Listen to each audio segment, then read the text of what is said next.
Good morning, everyone. Spring has sprung. It is official. We've entered into a new season, and because of that, we've got a rejuvenation and a renewal of the background and settings here on the Level 1 podcast. And today, we got a good show because today, ladies and gentlemen, it's the beginning of a 6-day streaming week, 12 straight streams of goodness, whether I'll be podcasting, playing games, just hanging out with you, commentating on pro wrestling, or whatever it is we're doing. It's going to be an absolutely packed, great week. I'm happy to be back after 2 days off. I've got to tell you about what I was up to. In addition to that, I've got updates on so many things, including our current goals, out of which we hit some, and I owe you some rewards, the upcoming birthday marathon in 1 week, and a heck of a lot more. It's going to be a great show. I hope you're ready. Sit back and relax. Ladies and gentlemen, right around the corner, the first edition of the spring season of the Level 1 podcast. Get ready for some meaningful content, because the king is back, the king of the live stream, the king is back. Woo!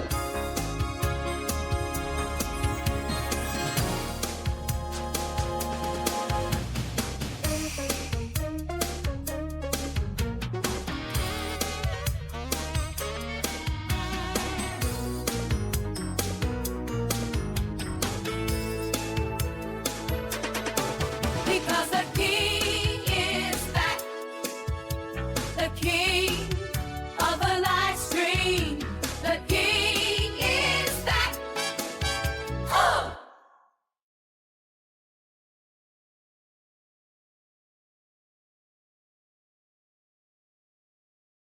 Indeed, I am back, and it is time for an awesome streaming week. Ladies, gentlemen, and everyone in between, welcome to the show. It is Sunday, the 30th of March, 2025. I'm DSP, and this is the Level 1 podcast. I hope that you're in good spirits and ready to chill and have a good time for the month of April. Even though technically it's still March, I decided that since I had 2 days off, I would spruce things up a little bit around here, update the set, and I have, as you can see, we have new animations. We've got the Pac-Man sign back. We've actually got a Metroid Lego, which I purchased over a decade ago at a gaming convention. I actually used to have this in the background back when I lived in Connecticut.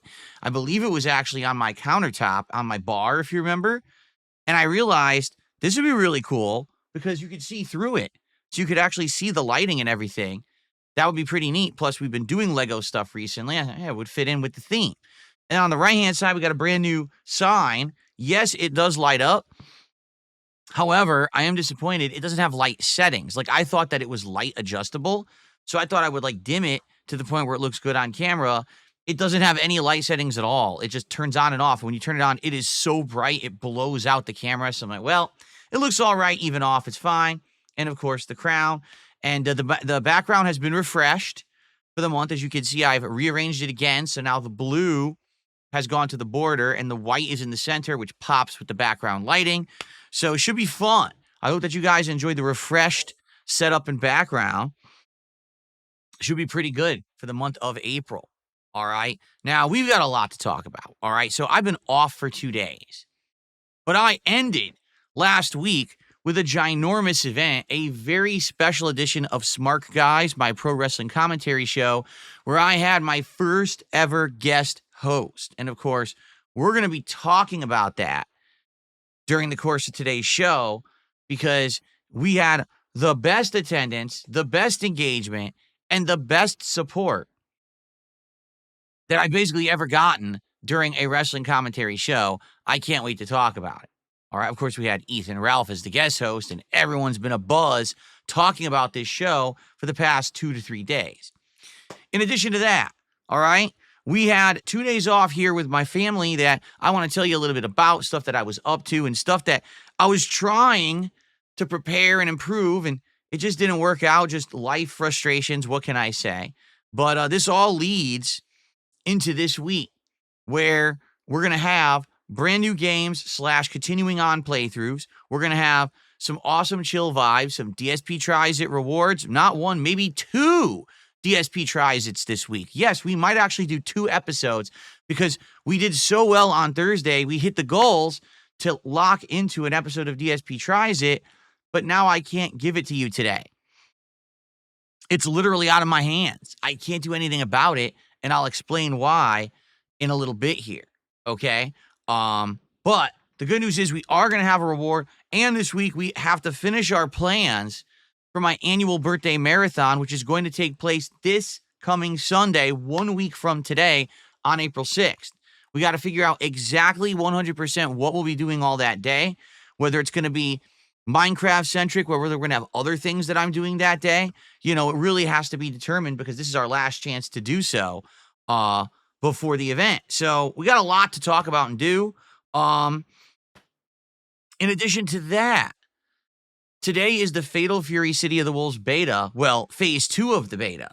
And man, I've got a lot to talk about there because sadly,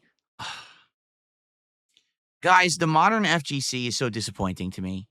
Really, I mean it. Like, it's like a bunch of giddy nerds who just can't get over themselves and are just so excited to get their hands on a new game and just completely fucking spoil it all over the internet. It's like people with no self-control or fucking functional brains. And I know that the modern FGC doesn't like me, but they're really not going to like me much after today because I got a lot to say about this ridiculous nonsense. And, yeah, it's so bad at this point that I'm actually wondering if I'm even going to get Fatal Fury when it comes out late April. I actually don't know if I'm going to buy it because of the results of what's been going on. So I'm going to tell you about that. Okay. All right. So we got a lot to talk about. We really do. First of all, I hope you're all in good spirits. I want to thank you all. You guys were absolutely amazing last week when it came to hanging out, engagement, support. Everything was great. Don't have a complaint at all. Had an absolute great time, whether we were chilling with games like Suikoden or the Pirate Yakuza in Hawaii playthrough, whether it was competitive gameplay like Call of Duty, whether we were trying out new things like Disco Elysium or Atomfall, or whether I had my first ever guest host on Smark, guys. It was a great week, even though it was a short one. You know, I missed a stream because of tax purposes. I had to work on my taxes, and of course, I had the day off on Friday. It was still absolutely awesome of a week, so thank you so much. So where did we end last week? Well, we ended with a tremendously positive and supportive episode of Smark, guys, where we hit not 1, not 2, but 3 goals. Yes, we hit 3 support goals during Smark, guys, meaning we ended the week with 80 goals hit. Okay, amazing. Thank you. That was not expected at all. I was actually wondering, you know, how the week was going to go. And honestly, the first half was a little slow with several streams where we didn't hit the goals. And then all of a sudden at the end, boom, just a big bomb of support. And I really appreciate that. All right. So here's what happened. We hit 80 goals and everyone's all excited. They're like, yes, this means DSP Tries It. And I was like, yeah, it does. Now, what are we doing for DSP Tries It? We're doing Chick-fil-A. That's going to be exciting. You know, Chick-fil-A has a new sandwich, the Smokehouse Barbecue, that has different toppings and things. And usually Chick-fil-A doesn't have new items. It's a rarity that they do. So this is kind of a special standout episode of DSP Tries It coming up. And in addition to that, I'm also going to get one of the new drinks, which has dragon fruit in it. They have all these different drinks that you can get dragon fruit in. And I'm like, all right, cool. So one of those is going to do it. All right, we're going to do it then on Sunday because, you know, we hit the goal late Thursday night. I'm not here Friday. I'm not here Saturday. We're going to do the goal on Sunday, right? Oops. No, we can't because Chick-fil-A is closed. All right? Closed on Sundays. So I can't do it. Even if I absolutely want to do it today, which I do, I can't get Chick-fil-A for you guys today, and we can't do the DSP Tries It. So since that's the case, we're completely skipping the reward. You guys get absolutely nothing, and now we have to hit 90 goals. So when we hit 90 goals, we'll do the McDonald's Minecraft meal as the reward, and too bad, no reward for 80 goals hit.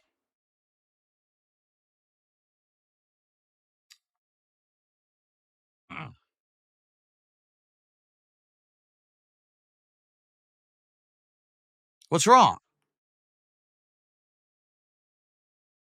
What's with the reactions? People are having unhappy faces. Some people are saying laughing out loud. What do you mean?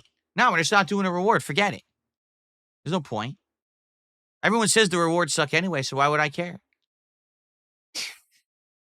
I'm just kidding. All right, we're going to do it tomorrow. We have to do it tomorrow. All right, there's nothing I can do about it. Okay? So tomorrow, after my first gameplay stream, will be DSP Tries It, the Smokehouse Barbecue sandwich, and the dragon fruit drink from Chick-fil-A. Okay? So that's tomorrow. Nothing I can do about it. I really wanted to do it today, but we can't. So now that we've hit 80, now we got to talk about, well, what's the reward for 90? And we already figured it out. The reward for 90 goals hit will be DSP Tries It, the Minecraft theme meals from McDonald's. For those who don't know, they already exist in the UK, but they're not here in the United States yet. Supposedly, the meals are launching on April 1st here in the USA. Okay, so what is it? It's an adult meal, meaning it's not like a kid's meal, Happy Meal. It's supposed to be like, I think it's like 10 McNuggets and fries and a drink, or like a Big Mac and fries and a drink. It's supposed to be a real meal for an adult, but it comes with all Minecraft movie themed packaging. Okay, and you get a collectible with it, which to me, it's just a toy. Dude, it's an adult Happy Meal. You're going to get a toy with it. Yeah, just adults are just grown-up kids that want toys anyway. Let's be honest here, with all the collectibles and shit that people get, it's obvious that that's all this is. All right. So is the food special? Not really. Not at all, actually. It's just the typical food that you would get from McDonald's. But the packaging and the toy is what's special. All right. So we're going to be doing that. I'll have to figure out what I'm going to get, which meal I'm going to get, and or, what other things I get with it. But the thing is, it doesn't launch until April 1st. So I can't even see what's actually available here until April 1st. Then it will be added to all the ordering menus or whatever. Okay. But we can start working on it right now. Every goal that we hit starting today will count towards DSP Tries It, the Minecraft meal from McDonald's. All right. So let's get some goals hit. Let's get some momentum going. Let's get some support on the stream to get things moving. Okay. I know that typically when I play fighting games, here's what happens. I get hyper-focused on the game because I have to. It's a competitive game. I don't have a lot of time to hang out with you guys and talk. It's more about playing the game. And therefore, today, it would make more sense to try to hit the goal before the end of the podcast than when I start playing Fatal Fury. And obviously, we want to start this week, my first full spring week of content, right? We want to hit it positively. We want to hit it strong. We want to get it going. So let's get some support right now. By the way, I should mention, I guess daylight saving time now started happening for other countries. Like we had it a couple weeks ago or a few weeks ago in like early March, but I guess for other countries, it just hit. So some people are going to be like either early or late or whatever today. I don't even know, but definitely there's going to be like some confusion in regards to it because apparently everything is like changed around. Okay. So it is what it is. I don't really understand it at all. I don't get it. But that's the case. So if you're here, you're coming in late or early or whatever, I don't even know. But welcome. I hate daylight saving time. It screwed me up 3 weeks ago. I'm sure it's screwing you up. It's a bunch of baloney. Sorry for that. Dabhan says, it went forward an hour today in the UK, so now streams are back to normal time for us from when a few weeks back when you changed it. Oh, okay. Very confusing. All right, so here we go. Let's get the shout-outs. Let's start with the momentum. Remember, momentum is key. When someone contributes, someone else tends to contribute. You keep it rolling. You hit the goals. Boom. We want to hit those goals. Look at these blooms, these beautiful blooms that are exploding on stream around me. I need money for allergy medication. You understand? I'm going to be sneezing profusely soon because I do have pollen allergies. So let's get it, all right? Very good. Okay. Here we go. Ready? So we start off today with a $2 tip.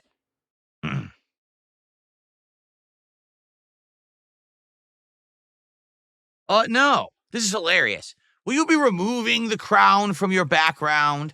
Will you be changing the name of your goal from King's Tax? Because those were ideas given to you by the Keno Casino. So let me get this straight. You actually think that the King moniker was given to me by the Keno Casino? Are you retarded? I was known as the King of Hate since my early days in the FGC in the early 2000s. That was 25 years ago.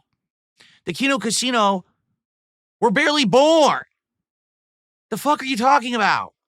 The King moniker is mine and always will be, and I can use it if I want, and I can stop using it whenever I want, and that's my prerogative and my decision to make. They didn't give me the idea to start using the moniker that I already had. They just gave me the confidence to start using it again because it doesn't have to be representative of hate. It's not. You could still be a king, but not have to hate everything around you. In fact, it shows the evolution of the moniker, that it actually started off as something really negative and bad many years ago.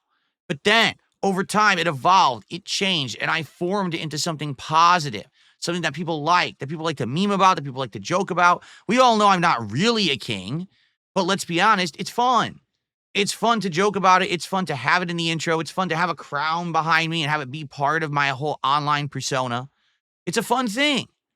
They didn't give me the idea. What a ludicrous thing to say. That's some real revisionist history there. And in fact, if anything, the fact that I'm going to take it and own it and roll forward with it positively is a way to jab them. Just like calling this show the Level 1 Podcast is a way to jab at Keemstar, who used this as an insult, but I've used it as a successful show for 3+ years and keep going. Get it? You turn a negative into a positive, you roll forward with it. That's how you survive in this online climate. You don't run with your tail between your legs. You don't act like a pussy or a sissy or a coward. And you certainly don't let people revise history in a ludicrous fucking way that's not even close to being true. I am a king. I'll always be a fucking king. Any day that I want, I'll put on the crown. I'll take off the crown. I be whatever I want because I've been here for 17 years and I earned that distinction. You get it? I've been here longer than anyone else, and I'll be here longer than anyone else until the day that I decide to turn off my stream. That'll be when I retire, and not a moment sooner. There's no one who could stop me. There's no one who could do anything about it, and they got to fucking choke on it. The king is back, baby. He's here to stay, and he ain't fucking going anywhere. No, I'm not getting rid of the king moniker and the king's tax because I like it. There you go. All righty. Thank you for the tip. What a good start.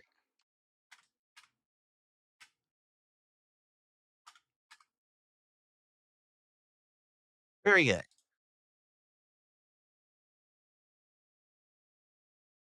I received a $5 tip. Cool. I get to play an animation.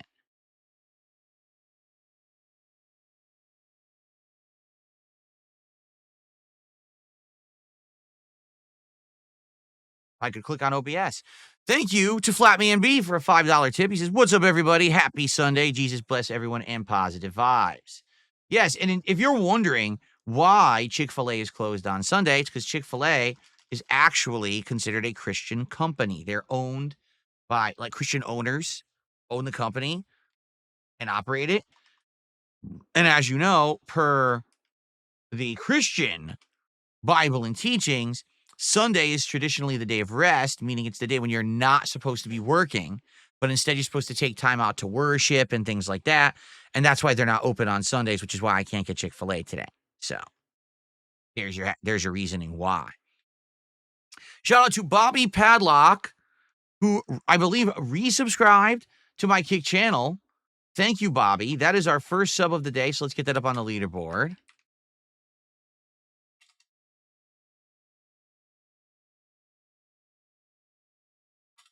Appreciate that, Bobby. Good to see you. And I just received my first super chat of the day. It is from Lil Izzy. $5 super chat. Are you a baseball fan, Phil? When I was a kid, I was. When I was a kid, that was the sport that I actually followed. And my favorite team was the New York Mets. Back in the day when it was Darryl Strawberry, Howard Johnson, etc. Those were my like baseball idols back in the day. And I went to a couple Mets games at Shea Stadium back when Shea Stadium actually existed. And it was actually orange and blue were their colors, which was nice. I actually remember we sat on the orange chairs that they used to have back at Shea Stadium. And at that time, since I was a baseball fan, I actually was collecting baseball cards. And those were the first collectibles that I ever owned before I ever owned a comic book, before I ever owned any kind of like action figure that was like a collectible style or anything like that. I was a baseball card guy. So I had Topps, I had some Score. What it was, if I'm remembering correctly, for Christmas, like in one of those wish books. Remember they used to have wish books at like Sears and JCPenney and other American like department stores. So they actually had what was called like a baseball card variety box where you would buy it for someone for Christmas and you'd get Topps, Score, Upper Deck. It was like 5 or 6 different kinds of baseball cards and a whole bunch of packs. So you could open them and see what you got. And then it's like a way to introduce yourself into liking baseball card collecting. And I liked it. So I went out and bought boxes of like Topps cards and stuff like that. And I did like it. But then what ended up happening was I got introduced to, say, comic books and like pop culture stuff. And I really liked collecting like pop culture cards better than baseball cards. So I actually did baseball cards for like 1 or 2 seasons. And then I went into like the X-Men, the Marvel masterpieces, stuff like that. I also collected cards that were tied into movies. Like I remember buying the Batman movie, Tim Burton movie, cards where it had like Jack Nicholson and Michael Keaton were the characters on the cards and stuff. I remember they came with bubble gum. Yes, you would buy a pack of cards. It would actually have a dry ass piece of bubble gum in the card pack with the cards. It was just a standard thing. All cards came with bubble gum back then. So that's what it was back then. And then basically I got so heavily into video games and comic books that I didn't really care about sports anymore. And I stopped following sports after a couple of seasons of the Mets losing anyway. Yes, I did have Garbage Pail Kids cards back in the day. I absolutely did. That was one of the pop culture cards that I collected. Yes.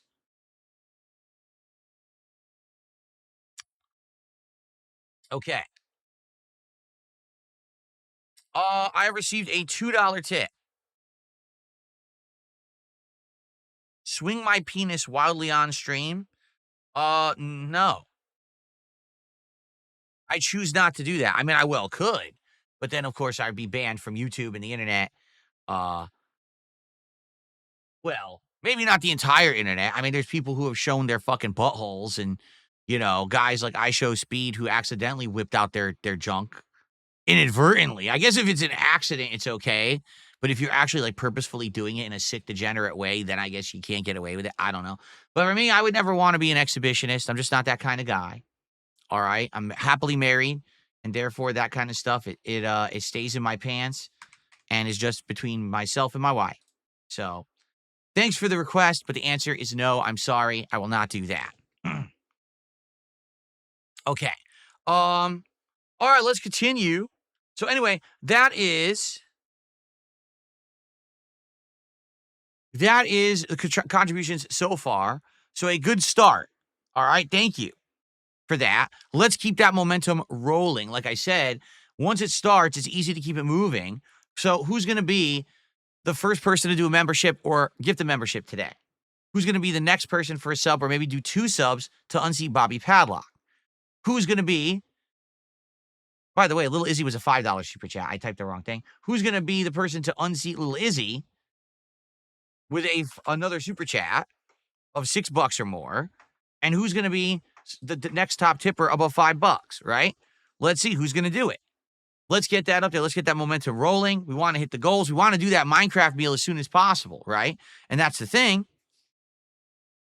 We can actually have the Minecraft meal earlier, sooner rather than later, because we're having the goals early on. I know we didn't do the reward yet for Chick-fil-A because we can't, but the good news is we can do that tomorrow, but we can already be earning towards the next goal and do it earlier in the week, okay? And then we got to plan what's the 100 reward, because at this point, I don't know.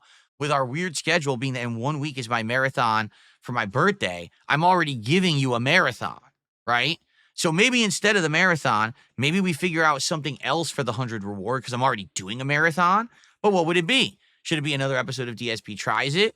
Like we said, we were going to do taco time. Maybe it could be taco time. Maybe we do a special one. I don't know. You guys, let's brainstorm a bit. Let's try to figure this out over the course of the week. Okay? Cool. Okay. All right. So thank you for the early support. Let's keep it rolling. Now, let's all talk about everything that's been going down. First off, let's talk about the big one, the one that everyone's been talking about and gabbing about, and, basically the buzz. The buzz is that last week's episode of Smark, guys, was the most watched, the most engaged, the most restreamed, the most clipped, the most commented on, and the most profitable episode of Smark, guys, that I have had since the show relaunched. It absolutely topped all other episodes, including every episode that PPP ever arrived on or guest starred in, because guess what? We had our first ever guest co-host, Ethan Ralph. All right? So let's talk about exactly how things went. Okay? First off, the show went for just under 3 hours. It did go long. And the reason it went long was a couple of reasons, I would say. Number one, it was the first time I ever had Ethan on a show. So we did talk a little bit up front earlier that was off topic. It had nothing to do with wrestling, right? I was talking about the former host and stuff like that. And that's always going to take some time, right? So I knew that going in, that we were going to have some time that was dedicated to non-wrestling, even though the majority of the show was dedicated to wrestling and wrestling commentary. It took some time early on, all right? And to be very honest, at the end of the show, Ethan got tired, all right? And he did. And you could tell he started to ramble. He started to almost slur and start to fall asleep. You could tell. Now, I talked to him after the show, and he said, yeah, what happened was he's not used to doing streaming that late ever. He almost never streams that late. So because of that, basically, he was so tired out and pooped. But he says, moving forward, if we were to do the show again, he would try to schedule things so that basically he can go, later and not have it hit him as hard. All right. Now, to be honest, I enjoyed the show. All right, I did. We got through it. It was fun. There was a lot of wrestling talk. There was other drama talk as well. I do feel like we had some chemistry. I do actually feel like the wrestling talk was good. He had a lot of interesting, informed things to say about wrestling, which was great. And I think he only said one slur. Only one insanely insulting, over-the-top slur that's not allowed on YouTube. So we already had to edit the show. So the first day we did when the show went offline, had to edit the show because you can't let that stay on YouTube, right? If you want the unedited version, it should be sitting on Kick. You could watch that. But I had to take that, what do you do? It's on YouTube. Like, oh, man. Well, and he by the way, he did apologize for that as well. He's like, yes, I'm not used to being on YouTube. And I let the one word slip. And I'm sorry for that. I said, I get it. It's not, it's not like you were doing it constantly. And you obviously tried to correct yourself too. It wasn't like, you just didn't care. He did care. Now, at the same time, yes, I realize he did go off on other tangents. He was constantly ranting about the looks of women and things like that. As you could tell, that's totally not me. And if anything, I think the dynamic was working because he was the guy who was like over the top, almost like, I would say this. He was like the old school me in a lot of ways, if you think about it. Didn't care what he said or did. Right? Let it fly, saying all these absolutely exaggerated, ridiculous things about women and things like that, right? Like that was him. And that's how I used to be back in the day. In the early days of YouTube, when I was I literally would try to do absolutely as much over-the-top commentary as I possibly could. It was always racial, sexual, every swear word I could fit into my mouth, I would fit into my mouth, right? But that was because I knew that I had a certain kind of audience, and I was trying to cater to them. It was kind of like this teen audience that was, let's push the envelope, and let's see how far we can go with this, right? How extreme we can go and what we can get away with on YouTube. And people would be talking about it. Gee, did you hear what DSP said last night in his playthrough of Assassin's Creed 2? That was kind of the shtick and the point back then, and it worked. That's what got me my early notoriety on YouTube. Now, here we are, 17 years later. I have grown, evolved, and changed as a person. I'm happily married. I don't have constant, immature, ridiculous thoughts in my head anymore. I've changed for the better. My content, in my opinion, is much better today than it used to be. A lot of people disagree, but we're in a different time, in a different era, and I'm doing the kind of stuff that I want to do, and people like it. I'm successful at making this style of content. Get it? But it was funny doing the show with Ethan where he was like, old DSP. He even said, he says, you have that moniker, the King of Hate. I wish that I could have that moniker. Because he wants to be able to be like the old DSP. But the thing is, the old DSP doesn't fly. The old DSP is outdated. The old DSP is such from a different era that back then it worked. It doesn't work anymore. At least, especially if you want to be a YouTuber, you just cannot be like that. You get it? So anyway, I felt the dynamic worked, but I do feel like a couple, important improvements would have to happen to continue working with Ethan Ralph. The first would have to be, we basically tried to keep the show contained to 2.5 hours. It definitely went way long, and that's on me. I let it ride, which I felt like I should have done the first time I'm with this guy, is let it ride. Let's have some commentary that's not wrestling. Let's go back and forth and see our dynamic and see how it works. And I think that was a good thing, but it led to a lot of rambling and a lot of tangents that made the show go too long. That was number one. Number two, we absolutely have to make sure that there's no over-the-top language and slurs and things. If you're on YouTube, you just can't have it. They don't allow it, right? So that's the deal. Moving forward. Now, the show had the most views of any episode of Smark Guys ever, okay? I'm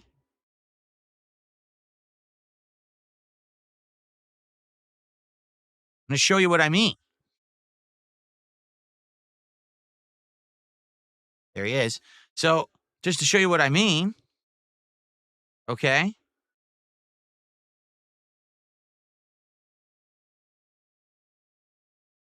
No, I wanted to see the playlist. I didn't want to watch the show, you stupid idiot. I hate YouTube. I use YouTube every day, and I hate the site. It's so not easy to use. Why are there 3 different pages for exactly the same content? Here it is. This is what I wanted. Click on this. Now, look at this. Now I got to click. How do I click on to see all the videos? Videos. Oh my God. What a nightmare to use this site. Okay. So just to show you guys. All right. Let me switch over here. Oops. There we go. So the very first episode of Smart Guys back from January 7th had 7,100. Oh, I'm blocking it.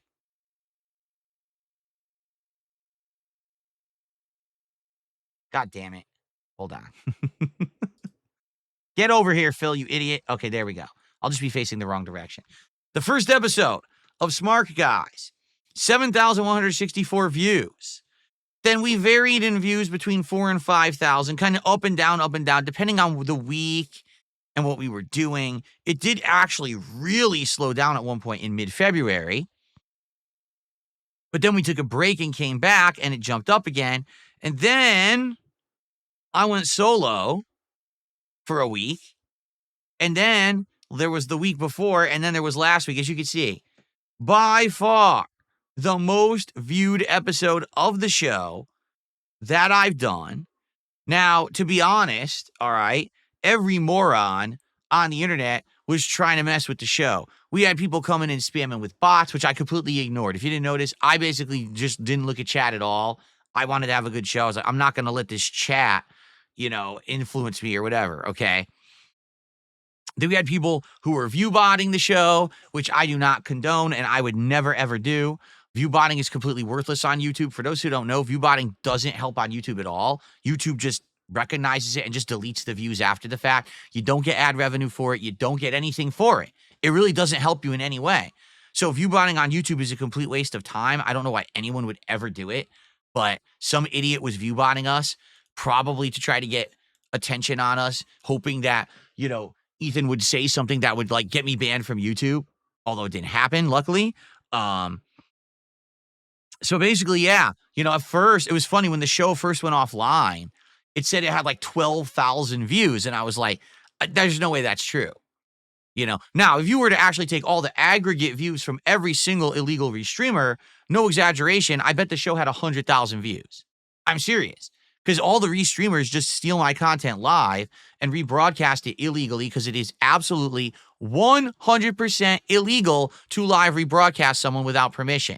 You can edit and make a transformative work out of their content after the fact, but you have to allow the original broadcast to happen first, or else it's considered copyright theft. So every person who restreams me illegally is breaking copyright law every single time that they do it. Even the people who are doing it to this podcast right now, they're breaking the law. And if I had money for a lawyer, not only could I shut them down, I could sue them for damages because they're stealing my initial views and exposure, which should be a part of my business revenue. And therefore, I could actually just completely destroy these guys in a court of law and take all of any revenue that they make on me. However, that's not how life works. I'm not rich. I don't have the time and means to do that. I don't have a lawyer on call who's going to be slapping people with cease and desist. So I just don't have any way to do it. Okay. It sucks. All right. Anyway, so in reality, 100%, this is the most popular episode of Smark Guys since the show started.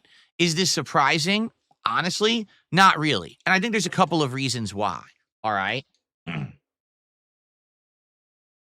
Reason number one, when I restarted Smark Guys back in January, it was a gamble. No one knew if the show was going to be good.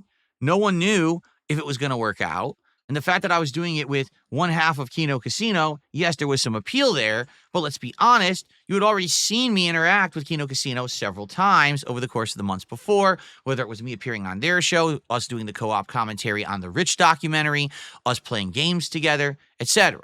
It wasn't an original first-time thing. It was something that had already been done, just now it was going to be a different format, correct? So there you go.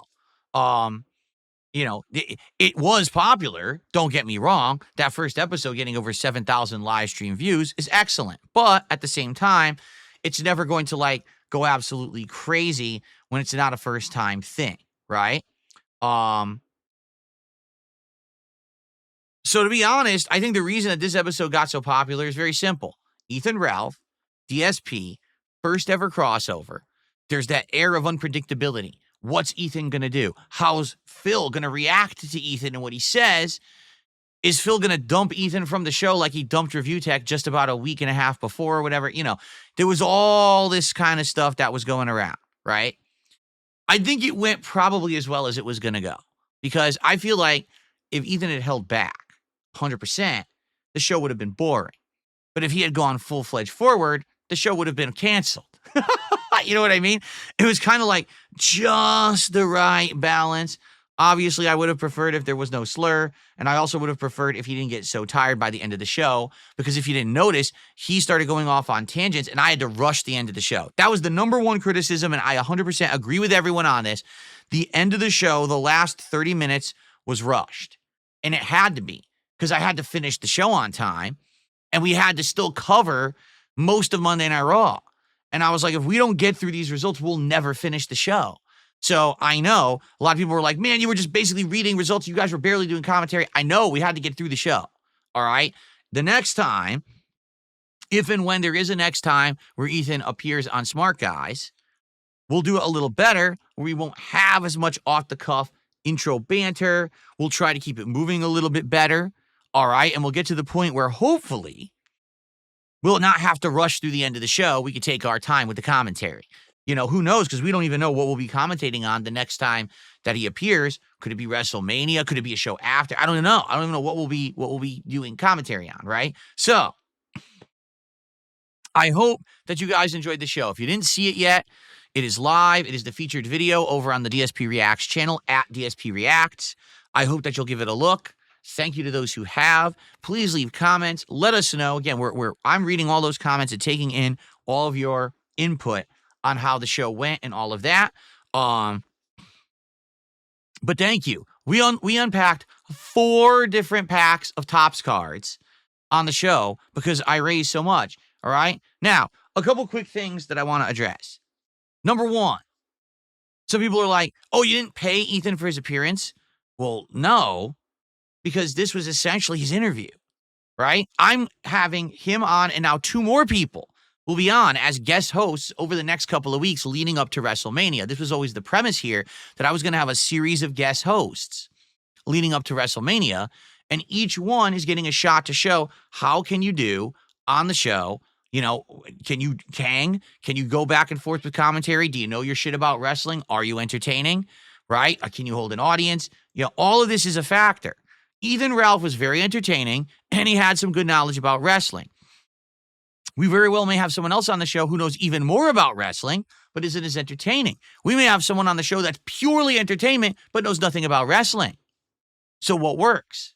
That's the question. And that's what we're going to be experimenting with over the last several weeks. But the funny part about this is people trying to criticize me. And they're like, oh, you're not paying him? It's an interview. Like, literally, he contacted me for the job interview. He wants to be the co-host moving forward. This was his interview. I think he did a good job, don't you? I would agree. I think he did a good job for his job interview. But when you go to a job interview, do you get paid for it? Man, that would be great, because I would be doing constant job interviews if I got paid for them. But that's not how life works, right? So thank you for your feedback. Thank you for everything initially here. Let's see how it now goes, because for the next couple of weeks, all right, it's going to be some fun other co-hosts. We're going to see how they go, all right, and we're going to go from there. Let's see, because next week we got a new co-host on Thursday night, and then we got a different co-host next Thursday, and then it's WrestleMania. What I'd like to do is basically, after we've had 3 co-hosts, see all the different feedback and reactions we've gotten. And then I'd like to say, hey, maybe we could do a special event for WrestleMania. But I'm not sure how I want to cover WrestleMania yet. I mean, we don't even actually know officially all of WrestleMania yet and how it's going to go. I very well may do one super show. Maybe I'll do a daytime stream that's like an ultimate WrestleMania Smart Guy super show where I cover all of WrestleMania in one. Okay.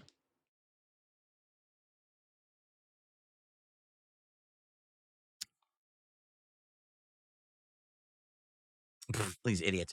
Okay, so yeah. So let's see how it goes over the next couple of weeks. So if you like that show, I hope you'll tune in to the next couple of weeks. And by the way, for the record, every person who's been saying, I know who Phil's guest hosts are, is a liar. Literally, no one knows who my guest hosts are at all besides them. They're the only people who know who the guest hosts are. And it's going to be interesting. Let me put it this way. I did my best to line up the most variety of lineup of 3 people I could find. All right. Now, Ethan was first because he was the one who spoke up first publicly. Everyone was screaming, Ethan Ralph, Ethan Ralph. And if I didn't do him first, all you would have heard of was get Ethan Ralph on the show for the next 2 weeks. Now that he's been on, now we can focus on the next 2 co-hosts. Okay. So let's see how it goes for the next couple of weeks. Then we'll have the WrestleMania and we'll figure it out. All right. I'll talk to everyone and try to figure out the show and everything and go from there. Fair enough? Okay. Cool. All set in stone, all ready to go. Hope that you guys like the show. Oh, one other thing. So, for the record, hold on one second.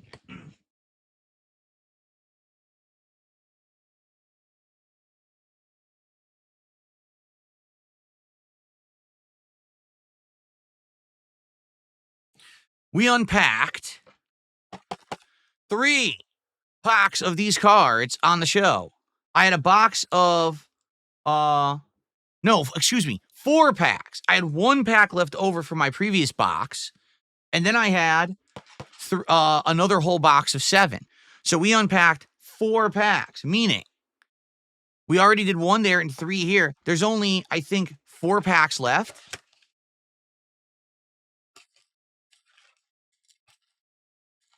Let me see. 1, 2, 3, 4. Nope, those are opened. Oh, wait, these are all open. Oh, shit. How many do I have unopened? No, see, that's open. See, I gotta see 1, 2. Okay, I have 3 unopened packs left. 3 packs. That's it. Okay? So, yes, for every $100 raised on Smart Guys moving forward, I'll unpack. I went ahead and I got 1 more box of these cards, okay? But I think this is going to be the final box. And the reason I'm saying that, I'm not kidding you. The first time I bought a box of these cards, which was nearly 2 months ago now, okay, it cost $40. It was $39.99. The last time that I bought a box of these cards, it was $50, $49.99.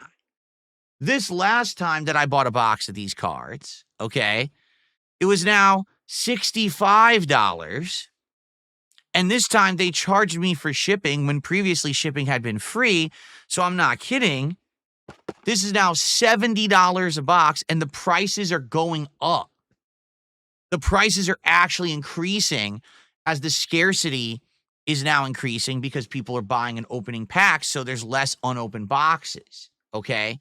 So yeah, that's going to, I mean, I'm not going to drop more than $70. It's $10 a pack for 4 fucking cards. I'm just not going to keep going crazy with this anymore. All right, to be clear here. So this will be the last time. I did order it. It's supposed to be coming this week. So for this episode of Smart Guys, I'll have these 3 and another box, so there'll be 10 total. We'll have 10 packs to open between now and after WrestleMania, and then I think I'm going to tap out on this shit. Because I just don't want to start dropping $100 a week for a box of cards that, you know, let's be honest, they're nice, but I keep getting like crappy cards like NXT people and stuff that I don't care about. And it's like, give me a break, right? Like something ridiculous. So, and it's funny because some people were like, will you moving forward, will you do like Pokemon cards? Someone had suggested, why don't I do Pokemon? Right? And I was like, oh, that could be interesting, Pokemon cards or whatever.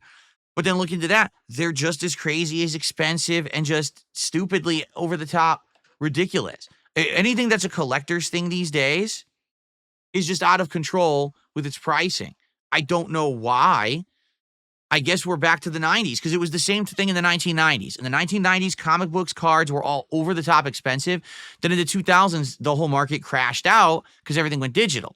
All of a sudden now in 2025, everyone wants physical collectibles again, and they're all pricey again. So it is what it is. 1 more box coming, 10 total packs to open between now and WrestleMania. And I think that's going to be it. Unless I could find them cheaper again. I'm not dropping $100 on a box of these cards. It's ridiculous. At this point, I've already spent over $70 for the last box that's coming this week. Okay? Okay.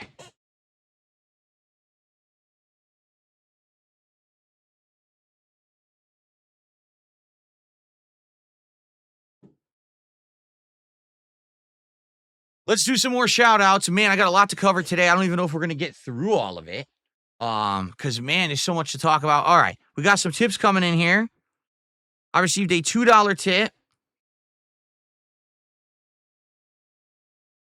We want old school commentary. You don't have to do things that break terms of service, but abrasive energy and saying things without feeling restrained. I think it would be successful and lead to a renaissance. I feel you're too safe and it impacts your viewership retention. Dude, all right, I'm going to say it again because people just don't listen.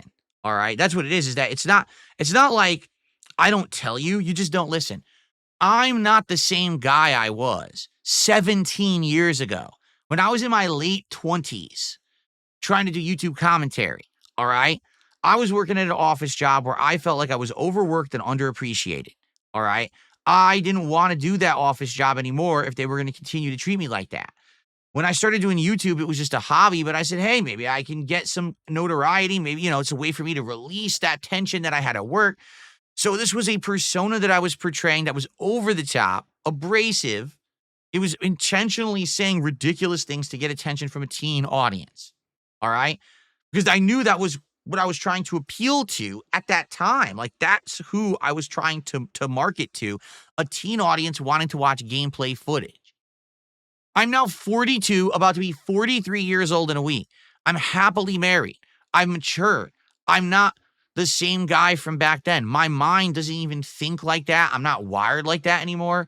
Things change over time. And I know it's hard to understand for some people who either don't mature, haven't matured, or haven't gotten to a point in their life yet where you hit that moment and you're like, okay, it's time to change for the better. It's time to man up and grow up and not just be this little immature idiot anymore, But I reached that point in my life. I'm not going back to being old Phil because old Phil doesn't exist. The only way I could do that would be to actually rewind fucking time and rewind 17 years of experience that I've been through. You can't do that. You can't unlearn 17 years. Do you get it? And what's funny is back then, after doing it for a few years, I started in 2008. Around 2012, I was outright told by everyone on the internet, you're too abrasive. Your commentary is too over the top. It's too risque. You're too racist. You're too sexist. Everything you're doing is wrong. Everyone is maturing but you. You're a dinosaur. You have to adapt to survive, so either change or you're going to die. So over the process of over a decade, I completely revamped who I was, the content, all of it. And now that we have gotten to the point where none of that exists anymore, I'm better now. Oh, you got to go back to how you were. That's not how fucking life works. Once you ask for the change, you can't then undo the change. It's either all or nothing. You can't undo 17 years of experience. Sorry. Old Phil doesn't exist and doesn't want to exist anymore. I'm better than old Phil. Do you get it? Maybe you don't because you're also immature. And that's okay because I've been there. When I was younger, I wanted more immature content. As I grew up, I wanted more mature content. Get it? There's an audience for all of it. It just so happens that more young people are on the internet to watch the immature content than older people are to watch the mature content because older people are busy. We have lives. We have families. We have jobs and responsibilities, so we're not on the internet 24/7 watching the content. But when we can get there, we like it. I couldn't tell you how many people today say, I used to watch it all the way back in the day, loved it, but then I got busy. Now I'm back and I watch you from time to time when I can, and I occasionally drop by a stream and I'll toss you a contribution, but I can't be here all day every day. Much appreciated. And the fact that I am still able to make a living being who I am today means something to me, and it should mean something to everyone out there who enjoys the content. I don't have to be like everyone else. I don't have to abide by all the same broken rules, break everyone, step on everyone to get ahead, be a sellout, be a bully. I don't have to do any of that shit, and I'm still successful. That means something. Get it? It means something to be different and to strive to be different and to still be a success. But that's what everyone else out there doesn't want to have to fucking deal with, because guess what? That just proves my point that they're the sellouts. They're the ones who took the easy road. They're either bad people because they can only get ahead by bullying others, or they're bad people because they can only get ahead by lying to others and shilling crap. And I don't do either of those things. So my content, in my mind, is better, but it's definitely never going to be as more popular as what they do because younger audiences don't like the level of content that I'm putting out. Get it? And I'm okay with that. I don't want to be a giant content creator with 4,000 viewers on a stream and the chat going, and I can't read any of it, and I can't have a conversation, and I can't have any fun with you guys. I'd much rather be me. That content will always be infinitely better and more meaningful than any of the crap that these people are pumping out that all copy each other.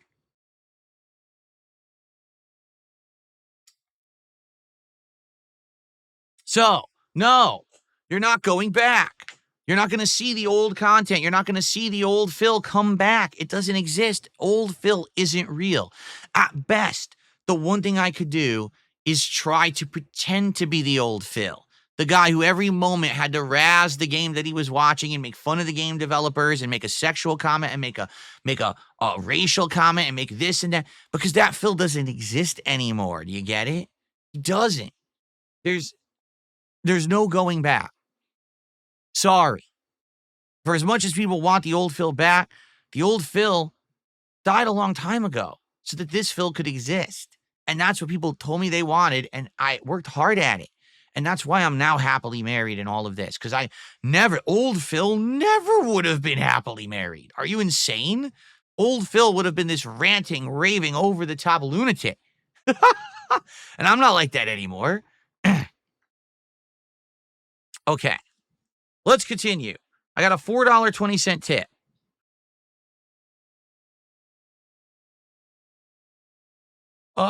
Phil, I'm wishing you happy birthday in advance. Thank you. We're about a week out. Would you consider playing Warcraft 3 when your current playthroughs are finished? Because I would support it.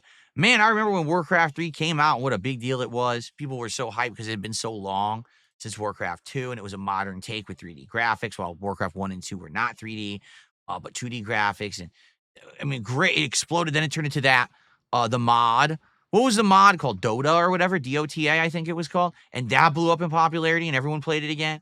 I don't know if anyone would care about me playing Warcraft 3, to be honest. I've never really heard a single person besides you ask for it.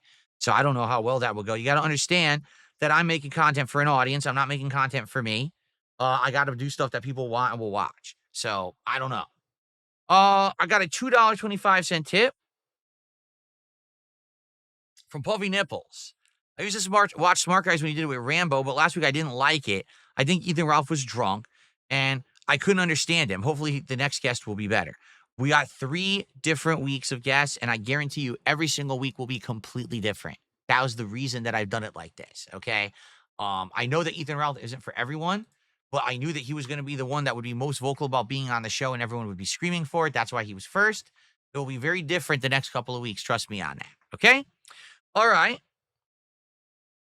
I received a $2 tip.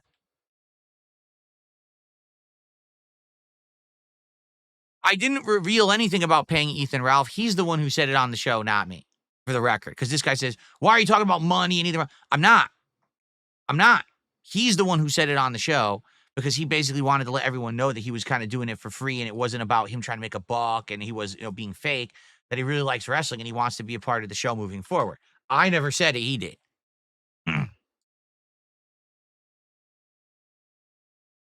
Okay. But again, of course, blame me, right? Everyone, it's always me. It's always me doing everything, right?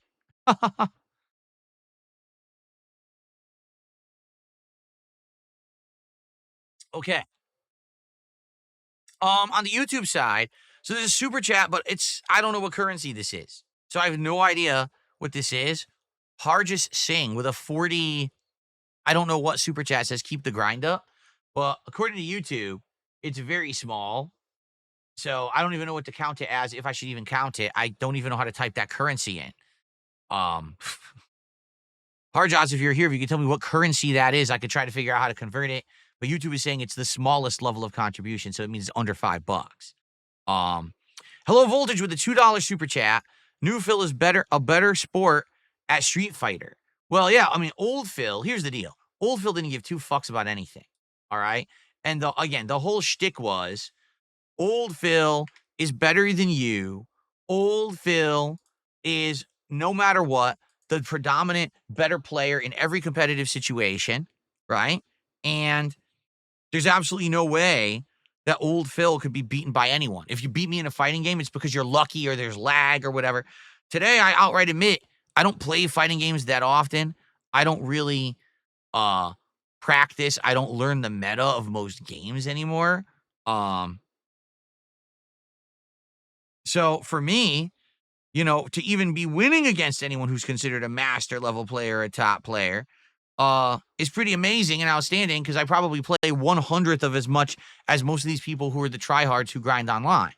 But outright, I'll tell you guys I suck or whatever. Recently, look at the last month. I've been playing people from my past who I used to game with in the 2000s, traveling the country playing competitive Street Fighter. And they're pretty much whooping my ass. But I'm okay with that. I'd much rather play people who are good, who can whoop my ass, than scrubs online who just win because the lag sucks or they found a way to abuse the game. That's the most frustrating thing to me for sure, is to try to play a fighting game and just lose to a bunch of fucking nonsense when you know that you're better than that, right? But yeah, I'm a much better sport these days than how I used to be. I still rage. I still talk shit. That's the whole point. It's entertainment. But at the same time, yeah, 9 times out of 10, I'll admit to someone, if someone's better than me and they kick my ass, I'll tell you they did, There you go. Okay.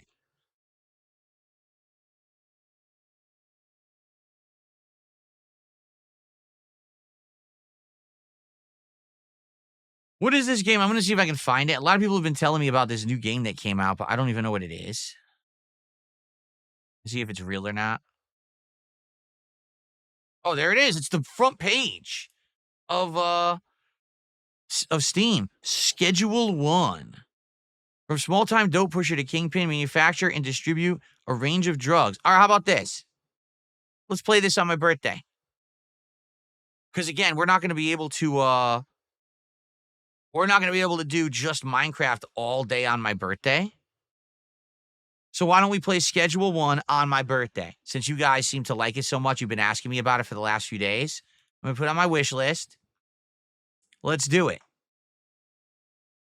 Let's play. So we'll have a good variety of stuff that we'll do on my birthday. One thing will definitely be Minecraft. We'll build a Minecraft Lego, and we'll play Schedule 1. That'll be another thing that I do on my birthday stream. How about that? So thank you for the $1 tip there, whoever that was. Guys, I got so much to talk about on the show, and to be honest, I don't know if we're going to get to it. It's already 12:30, and I've barely scratched the surface of the things that I wanted to talk about on today's show. Seriously.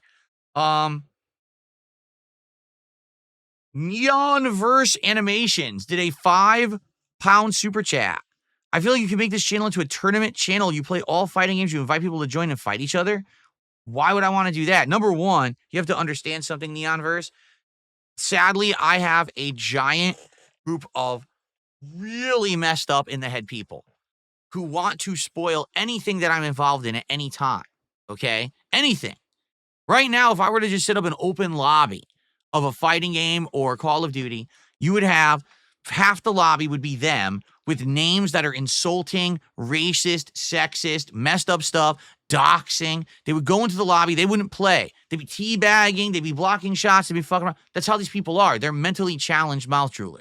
All right? They think that what they do is a good use of their time. They don't understand that they're going to die someday. And then they're going to realize, oh, shit, I'm on my deathbed, and I spent half my life trolling Darkside Phil. Oops. Well, it'll be too bad then because they'll be dead. All right? But the point remains is that these people exist. I'm not making this up. And so if I were to try to set up anything like that, they would fuck with it. So I'd much rather stay in my lane, do a lot of single-player content, do a lot of normal stuff that doesn't allow for that level of messing around, because that way they can't fuck with anyone and ruin events, you see? That's why I don't do that kind of stuff. I used to, and then people ruined it, and I said, well, I've had enough of this.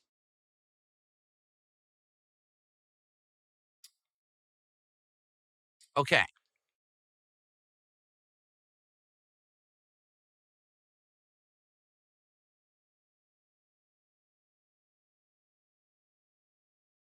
But thank you for the super chat. Okay. I think I'm caught up. So I'm going to continue on with my topics that I want to talk about because I got a lot to talk about today. Basically, I have two more topics to talk about. One, I want to talk about my days off and something that happened that is annoying that may affect the birthday marathon. And then I want to talk about this Fatal Fury game today. All right. So FYI, let's go through this. The schedule for today is the Fatal Fury City of the Wolves open beta on my first stream. And honestly, I don't know how well it's going to go.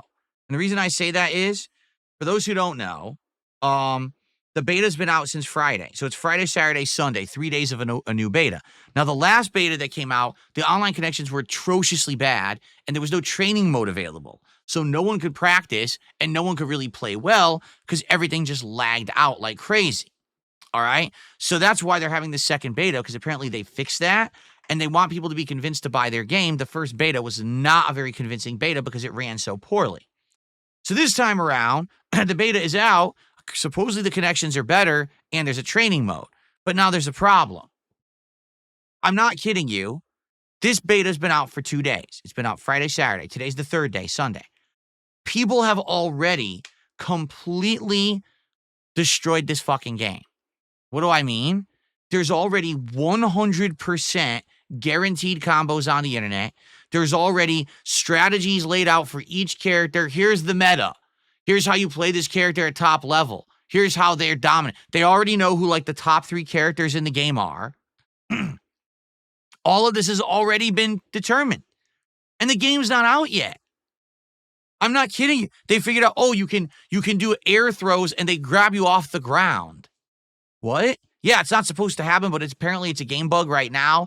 They're saying that they may patch this by the time the game comes out in late April, but maybe not. No one really knows. They're hoping it will be patched because T-Zoc, he's the pro wrestler, and he has a combo where he literally jumps and does aerial throw, which was to grab you out of the air, and it grabs you off the ground. It doesn't even make sense. And you could do this to do a 100% combo. There's characters where if you have your back to the wall, they literally just dominate you. There's nothing you can do. They've already figured this out. The game isn't out yet. I want to repeat this. The game's not for sale. The game is, no one's really played it more than a day, 2 days tops. They've already broken the game irrevocably. It's already all over the internet. The combos are there. The strategies are there. This is exactly what I've been telling you about in regards to the modern FGC and how they're all brain dead fucking stupid. They don't understand that because they are already spoiling this game before you can even purchase it, that they're ruining the experience of fun for those who want to play it. The real fun factor of any new fighting game is the first few weeks to months when everyone is discovering something for the first time. Gee, is this character any good? Does this work in this situation? Let's mess around and try. And this used to be an era when anyone could win. And anyone could actually have fun with a fighting game because no one knew what worked and what didn't. And so you'd go play one person and they'd play a character one way and you play the next person picking the same character and the fight would go completely differently because they're trying something different. And it was exciting. And you would go to a tournament and you would see all these different strategies that were determined from different regions of the country or different places in the world. And they're all thrown into the arena at once. You get to see people of different skill levels attacking each other and fighting. So awesome, right? So fun and amazing. And then after maybe 8 months to a year, all of a sudden, someone would discover something new in the meta that no one knew. And it would blow the game up again. And you get excited again. This is how fighting games used to be. They were great. That was the ultimate era of fun and discovery.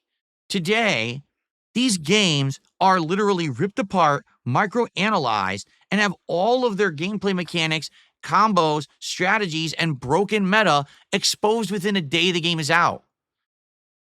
But that's not the point.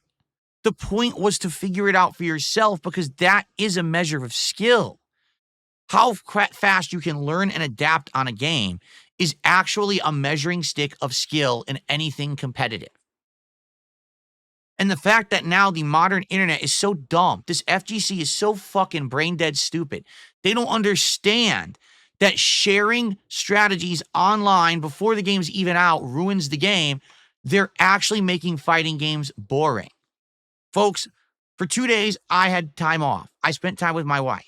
Okay? Had a great time. And I'm going to talk about it in a few minutes, or maybe not, because I don't know if I'll have time on this show. But while I was doing that, all these fucking FGC tryhards were sitting there in Fatal Fury, basically destroying the game. Watch this 100% combo. Watch this guaranteed strategy. Watch it. The game's not out, dude. Do you have a fucking life? The game's not out yet. Why are you ruining the game for everyone? Because now you're going to post all those strategies online. You've completely eliminated any time or investment or skill needed to learn the game. Everyone's going to know the whole game within a day. And now they can just fucking sit in the lab. Okay, that's it. Game's over. Why even play it if there's no era of discovery? No one just wants to sit there doing the same muscle memory combos, the same tried strategies. It makes the game tired and boring. Don't you get it? When you fucking spoil the whole game within a day, you've ruined the game. This is not a single player experience. This is an online competitive experience. Because you expose the meta early, everyone now suffers. Not just you, everyone suffers. Because now everyone uses it. Now, right now, I guarantee you, here's what's going to happen. I'm going to go into Fatal Fury today to play this game. And I'll probably have a few matches that'll be like, okay, people don't know what they're doing. It'll be fun. I'm going to mess around. I want to pick various characters today because there's a lot more characters in this beta. So I probably want to pick maybe 3-4 characters over the course of today. I don't want to use any character too long. I just want to kind of play around. It'll be an experimental, mess around stream. How much do you want to bet that after a couple matches, I'm going to run into someone who studied someone's combo video, some meta exposing video that came out in the last 2 days, and they're going to fucking ruin the game. So I'm going to go First time ever playing. Oh, look, he wiped the floor with me with 50, 60, 70% combos and things I'd never seen. What the fuck's going on? The game's not out. This isn't competitive. It's a beta. I'm supposed to be getting a taste for how the game is, and I'm going to get my ass handed to me by someone who plays like a pro player. That's not the point. But that's what the FGC doesn't fucking understand. They're so up their own ass with, I'm going to be the first to expose. I'm going to get clickbait views. I'm going to be Mr. Popular because I put this on the internet. Look at me. I'm such a hotshot. Measure the size of my ASCII code e-penis because I posted up the meta of this game first. No one fucking cares. I'm going to repeat that. Nobody fucking cares that you're the guy who spoiled Fatal Fury City of the Wolves on the internet. But you know who does care? The person who wanted to play the game and have fun, who you ruined it for because you're a fucking moron.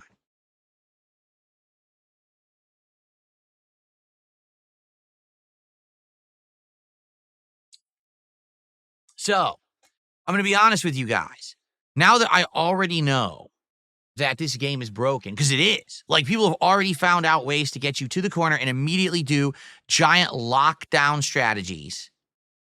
And you can't get, it's just, that's it, it's over. Wow, so that's the game already. Already the meta's been exposed. The game's not out yet. So, do you think that makes me want to buy the game? Honestly? Really? Do you think I want to now spend 50, 60 bucks on this game that people are going to sit there labbing, mastering every little thing of the game? So I go to play, and all right, my first time playing, I instantly died to a 70% combo. What the fuck was that? What is this? I just want to, can I just enjoy the basics first? Can I like slowly ease myself in? No, get the floor wiped with you. And then on top of that, this is an SNK game. And for those who don't know, SNK games, fighting games, historically, they sell okay. They have a good first couple of weeks, and then they die. They literally die like right away. They almost never have traction. People are hoping that this game will actually have traction because it's a little different. It's not King of Fighters. It's a different franchise from SNK. People are hoping for the best. But to be honest, I'm just not feeling very good about this at all. It's kind of like everything that I've been saying over the last several months about Street Fighter 6 has now come to fruition, but with a new game, and the game's not out. I mean, that's insane. The game's not fucking out, and people already broke it. And people already know these top strategies. Look, I did it. I did it too. Look, here we go. Post up your videos of doing the 100% combo. Duh. Unreal. So if I wanted to enjoy this game, I had to be there. The moment that the beta released, I had to start playing it. I couldn't have a life. I couldn't have a family. I just had to sit there playing it. I had to play it for 2 straight days, sweats coming down my forehead. I got to stay with the meta, man. I got to stay with the meta. I got to make sure that I know everything. Oh, look at this frame trap. Oh, look at this combo.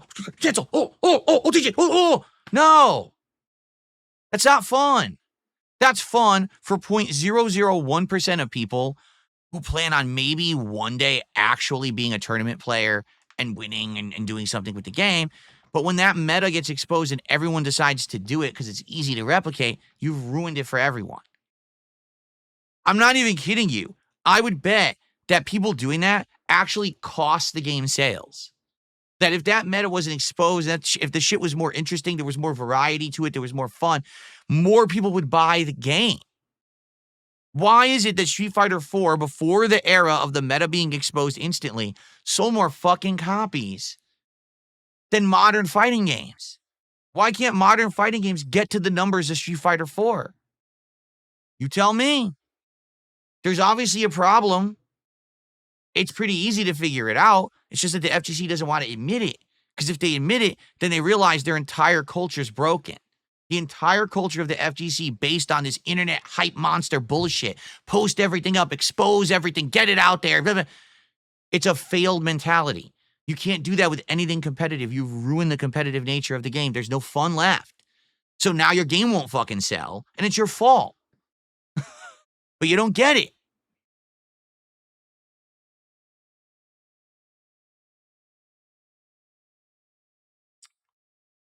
Anyway, so I am going to do the stream today of Fatal Fury, and then I'll see if I have fun with it, just messing around with characters. I did not study any meta. I didn't.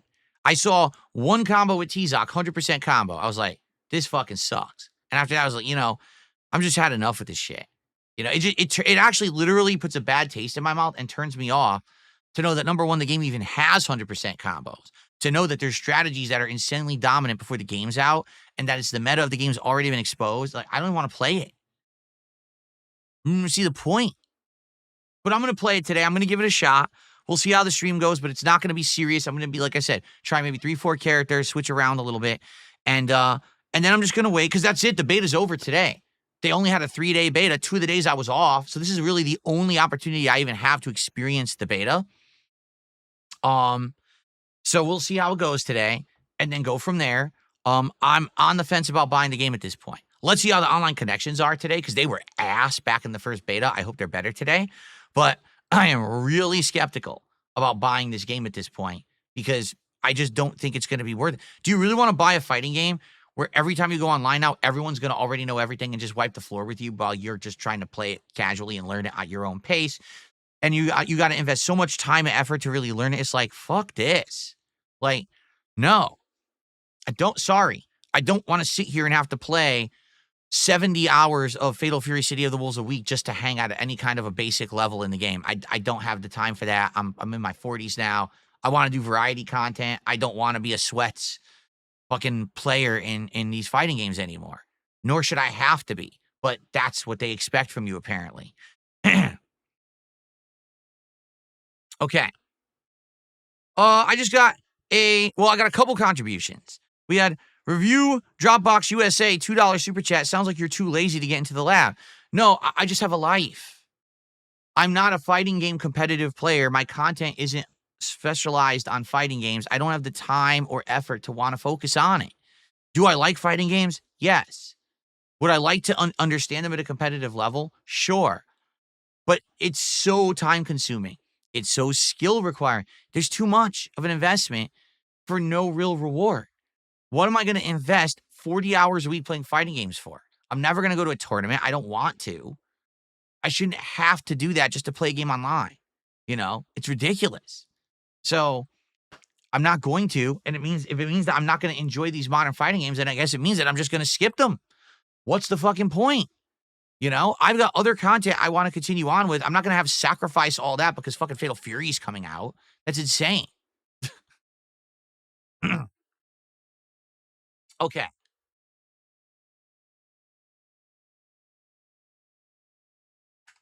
I received a $5 super chat from Princess Luna.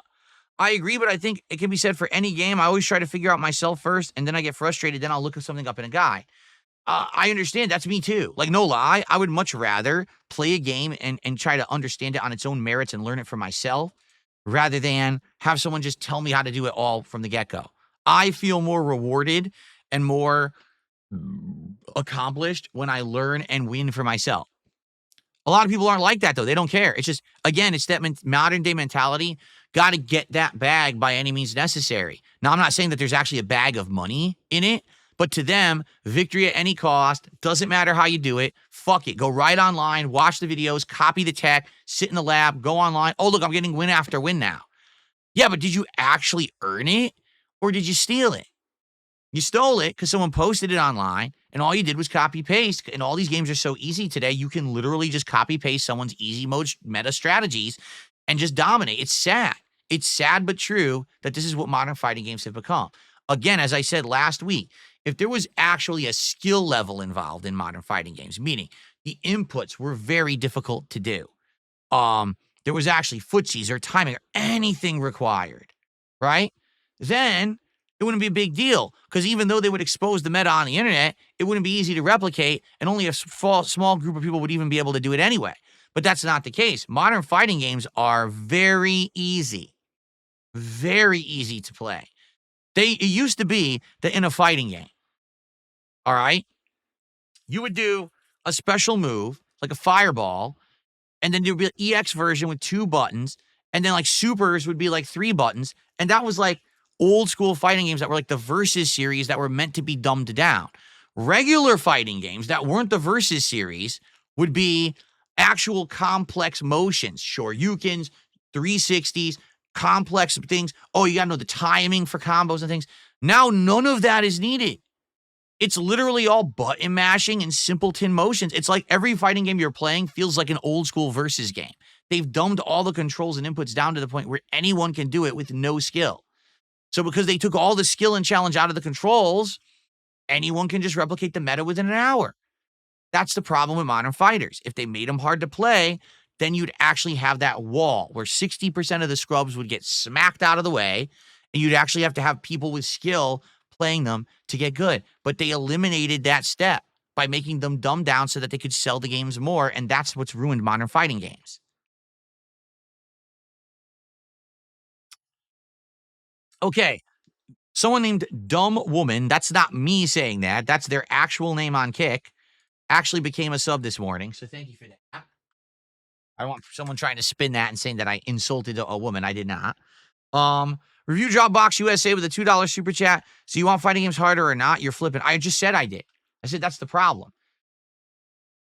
That is the absolute problem with fighting games today, is that they're so easy to play, and as soon as the meta gets exposed, everyone can replicate it instantly, and it ruins the game.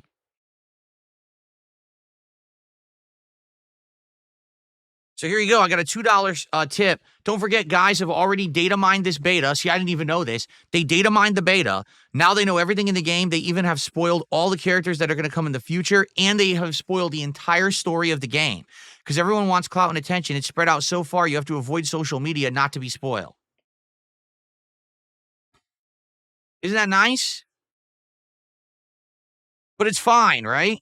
It's totally fine. We're totally not ruining games or anything. That's totally cool. Just spoil everything for everyone, and there's no more actual fun surprises or plans for anything cool in the future. Just, just fucking throw it right out there for the sake of content creation, right? Yeah, great. I received a $2 tip.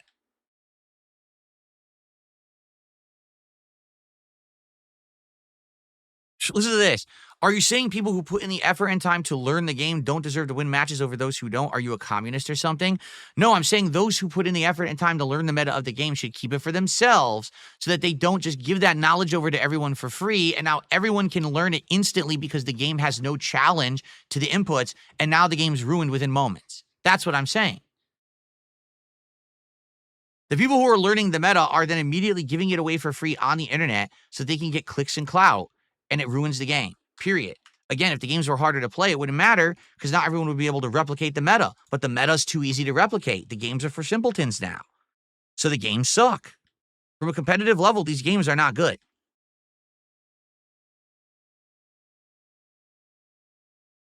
Okay. Well, we've got other things going on.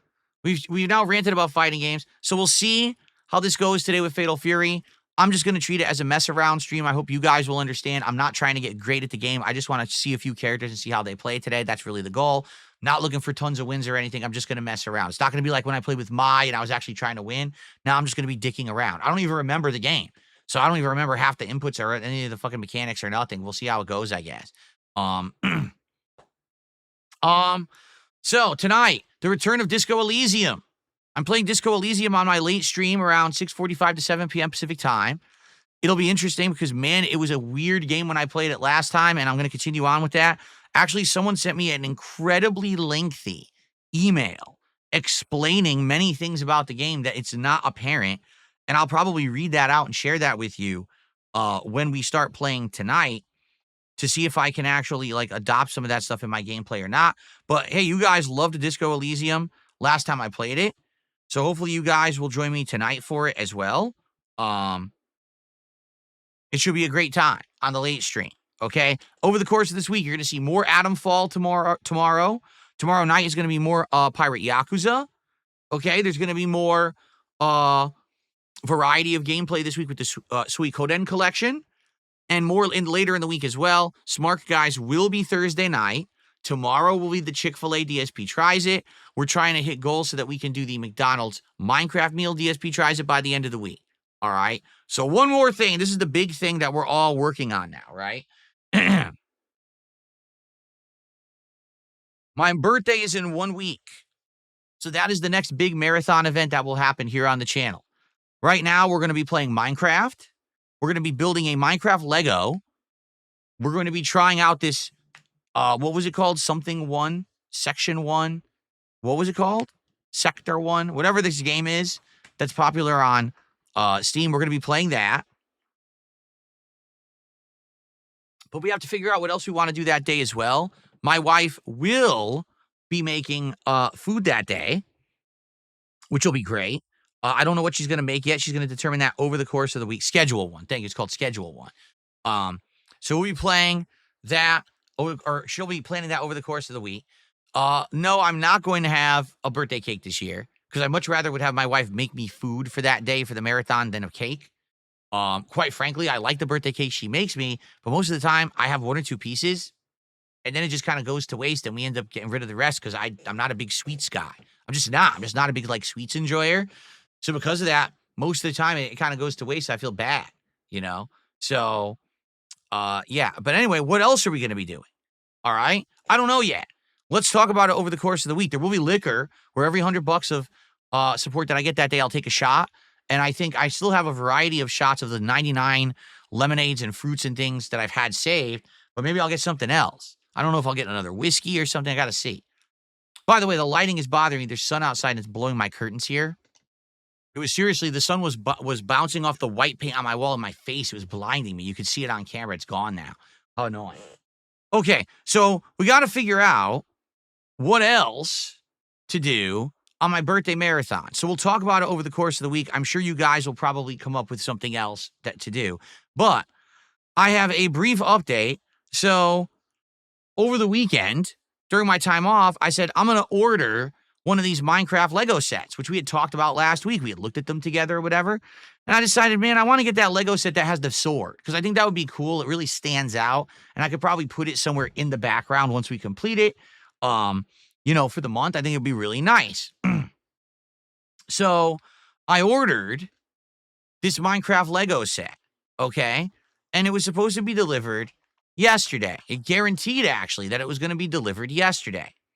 And I said, all right, great. I'll have it. I could show it to you on the podcast today that here it is, and we can get hyped to build it together on the stream on Sunday next week, okay?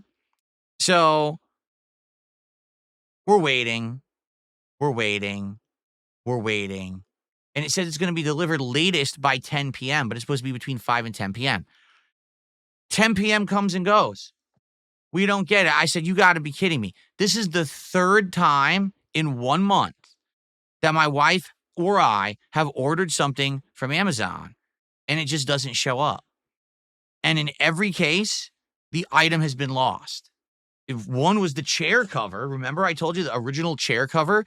That one was lost. Same situation happened. And then the next day they updated the order and it said it was destroyed in transit and that they were going to issue me a credit. Okay? She had ordered something. I don't even know what it was. And it just kept getting bumped every day. It kept saying it's going to show up by 10, bumped. Going to show up by 10, bumped. Going to show up by 10, bumped. Finally, she contacted Amazon and said, what is going on? They said, we have no idea. We're just going to mail you another one. Okay? So basically last night, after this package, again, didn't show up, and they had no ETA, they said, we're going to try to deliver it tomorrow, but we don't know what happened, okay? I contacted Amazon last night. Now, of course, when you contact them after hours, you're not going to get someone who's domestic. You get someone international. So I did the chat, and you could tell, they're doing their best, but, they basically probably are in a call center or whatever. So they're just going to try to help me, right? And I said, here's the situation. I have no confidence this thing's going to show up because this is the third time in a month this has happened and the item never shows up. So what I would like to do is cancel this order. And right now, if you give me a credit, I'll just buy it again because the item was available to reorder immediately and have it at 10 a.m. this morning. Okay? So I said, no problem. I'll reorder it. I'll have it by 10 a.m. with a different delivery person. So they said, okay, no problem. Sir, we're going to do exactly what you want. This makes sense. Let's cancel your order, give you credit, and then you can immediately order the replacement. Okay, cool, do that. So they said they did it. I checked my account. It said I had the credit. It's in the account. Cool. So I go and I place the order for the replacement Lego set. Right? It's about $50, by the way, this Lego set. So it's a good one. It's a pretty good quality one. They're expensive, but it'll be a good build. Hopefully we can get it all done on the marathon. It won't take too many hours, all right? But I figure we could probably do in 2-3 hours, maybe. We'll see. So I reorder the item, and then I look at my account, and it says refunded return the item when you receive it. I said, what? So I'm like doing a double take. It now says I have 2 orders for the same item, but the original order had already been canceled and I got a credit. So how could there be an order for that and now a new order for the same item? This doesn't even make sense, right? So I look at one. One is my new order. I just placed it. Okay. So now let me look at this other one. So you know what it says? The only way for this to be closed, you have to receive the item. And once you receive the item, then you have to physically return it to us. Now, we already gave you the refund, but you still have to return the item to us. What are you talking about? Never was this discussed with me at all with the customer service person. All I said I wanted to do was cancel the order entirely so I could use the credit to order the next one and I could have it this morning. Okay? So they didn't tell me any of that in the conversation we had. They basically lied and said they were canceling the order. They didn't cancel the order. What they did is they set it up as a refund and return, which isn't what I need. I needed the order canceled. All right? So basically, I said, what is going on? I don't need 2 Lego sets. All right? So then I said, all right, well, it sounds like there's no way to cancel the order then. Like they don't know what they're doing. So what I'll do is I'll just cancel the reorder and I'll just have to sit around today and wait and see if this thing actually shows up. And if it doesn't, well, I've already gotten the refund, right? If it never shows up, I've already gotten the refund for it. All right? So I cancel the order, the reorder. So now there's no reorder. Now there's only one order in my account, but it says refunded already, return the item when it shows up, but I want the item. So what I'm thinking is, if the item shows up, keep it.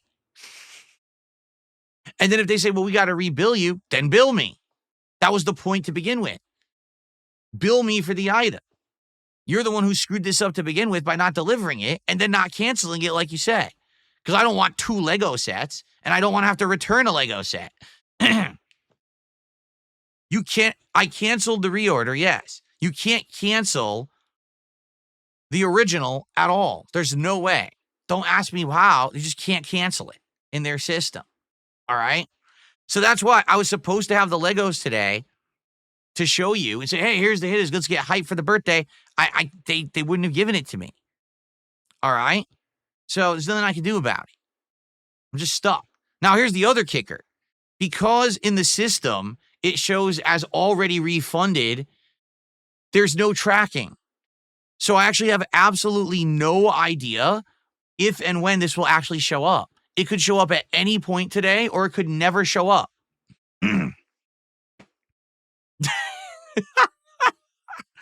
They could have lost it. They could have literally lost the item, and that's why it didn't show up yesterday, but I wouldn't know that, and there's no way for me to know that it's never coming. So all I'm going to do is I'm going to wait, all right? I'm going to wait. If it shows up today, I'm just going to keep it. If it doesn't show up today, what can I do? All right? Eventually, if let's say by Wednesday it doesn't show up, I guess I'll just reorder it myself and have to deal with their bullshit on the back end. I don't even know what else to say. Like, this is just so stupid. All I told them was that you didn't live up to the delivery you promised. This has already happened twice in the past month, and both times the items were destroyed and never showed up. I just want to cancel this order outright so I could start over, give me my money back. And the person in customer service says, yes, sir, we will do that. So they claim they did it. That's literally not what they did at all. They set it up for a refund and return the item when it arrives, which I never asked for. That wasn't my concern. My concern was this item is not showing up, just like my chair cover never did.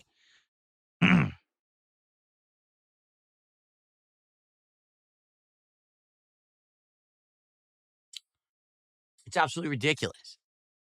So anyway, I apologize. I would have loved to have the Legos for you today to show you what we're going to be building on Sunday, but I can't. We'll see what happens if and when it finally shows up. Like I said, if it shows up, then it's all resolved. And if they cracked on being like, hey, you never returned it, I'll be like, so bill me for it. You know, I don't give a shit.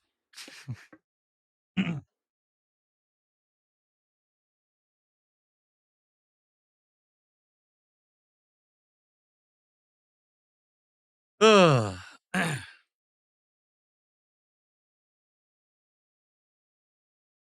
Anyway.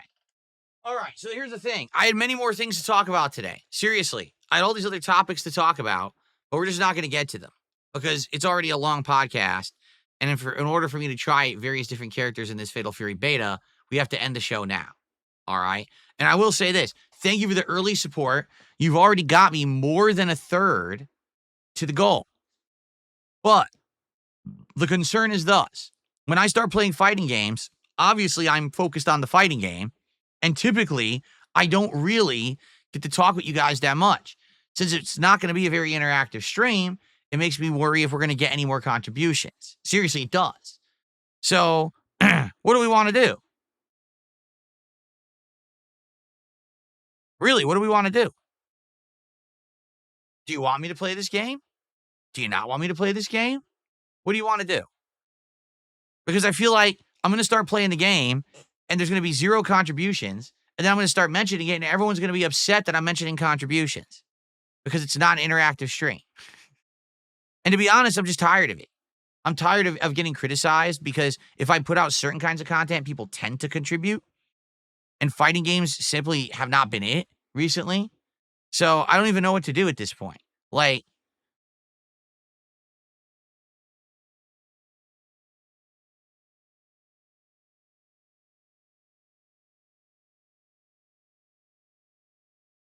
you'd rather have me play the new Sims clone from South Korea?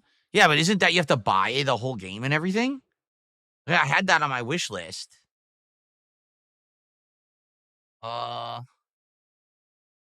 Where's my, how do you get to your wish list? I forgot how to access your wish list. Oh, fuck. Yeah, I've completely forgotten how to get it. Is it Dark Side Phil? Does it show up on your profile?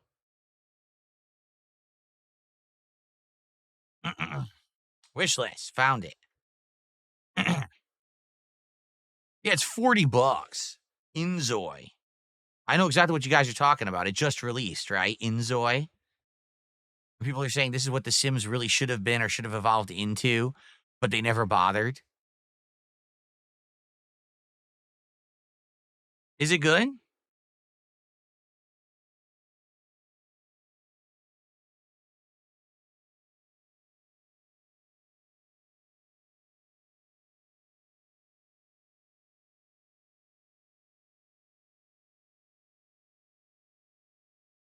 Every life becomes a story. Create your unique story by controlling and observing the lives of Zoys. Zoys. What a name. Zoe.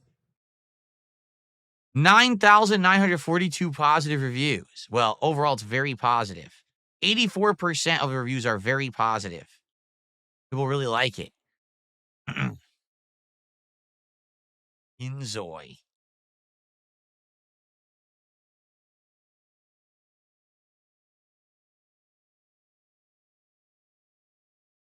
AI generated content disclosure. Oh boy. The graphics are crazy.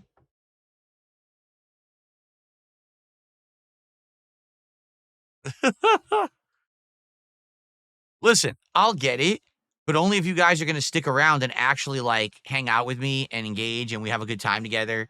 You know, I'm not going to buy it and then no one sticks around. I really get the feeling, I'm going to be honest, I get the feeling this Fatal Fury game is going to be dead on arrival. There will be an audience for it, but the fact that the game has already been fucking ruined on the internet, it so turns me off. Like I don't even want to play it. I'm serious. Like I'm actually just like completely turned off by the game, and I feel like doing anything else would be better than fucking playing Fatal Fury today. I feel like as soon as I start playing it, no one's going to care.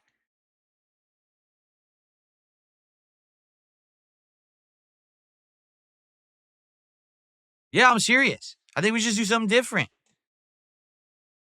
James just did a €5 super chat. Says Enzoi support. It's Inzoi, actually, not Enzoi. Inzoi. Inzoi. I'll play it right now. I don't care.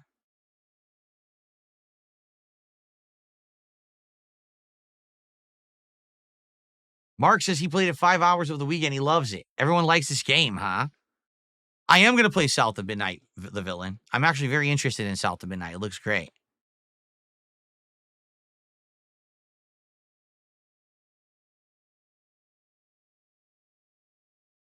All right, play Enzoy.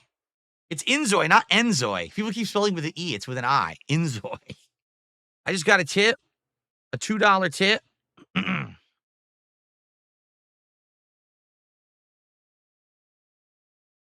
Is this a real game? I don't know if this is a real game or not. There it is. It's a real game. A horror stress simulator. There's a game called There's a Gun in the Office. You've been kidnapped and have to get out, but luckily, there's a gun in the office. Unluckily, your captor comes back home every day. So you have to cover your tracks when you go out of your cell. Wow, that sounds creepy, tense, and suspenseful. Whoa, that does look interesting. I'm going to put that on my wish list. Maybe we'll check that out during my birthday stream. I don't think I want to do that today, but that sounds like something I would maybe check out on the birthday stream. A tense escape simulator. Okay.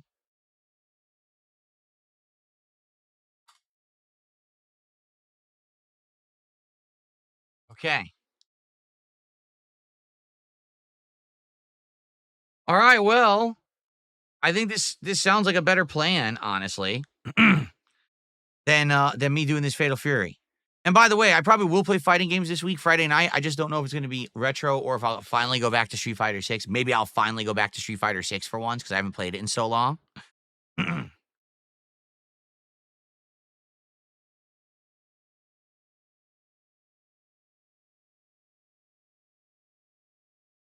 Yeah.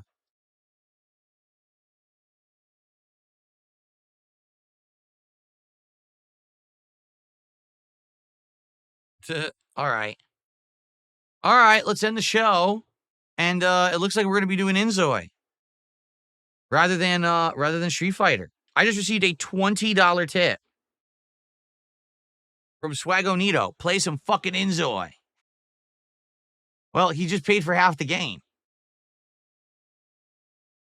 There you go.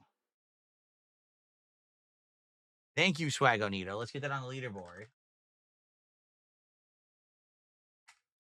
Now we're up to 84 and climbing. Now we're more than halfway to the goal.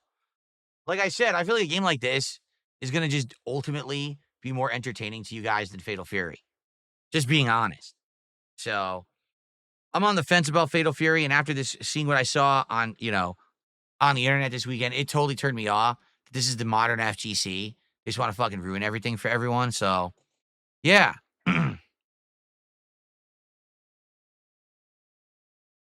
Cool. All right.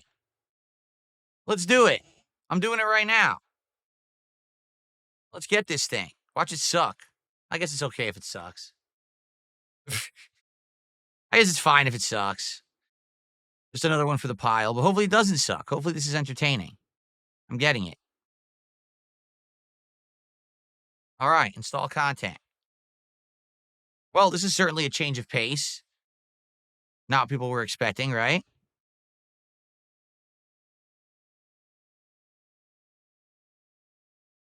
And by the way, let's make sure that that stuff's working. It is working. Okay, good. All right. Well, folks, let's end the show. And then we're going to do some Enzoy, which I guess I have to change everything on the stream to reflect that, don't I?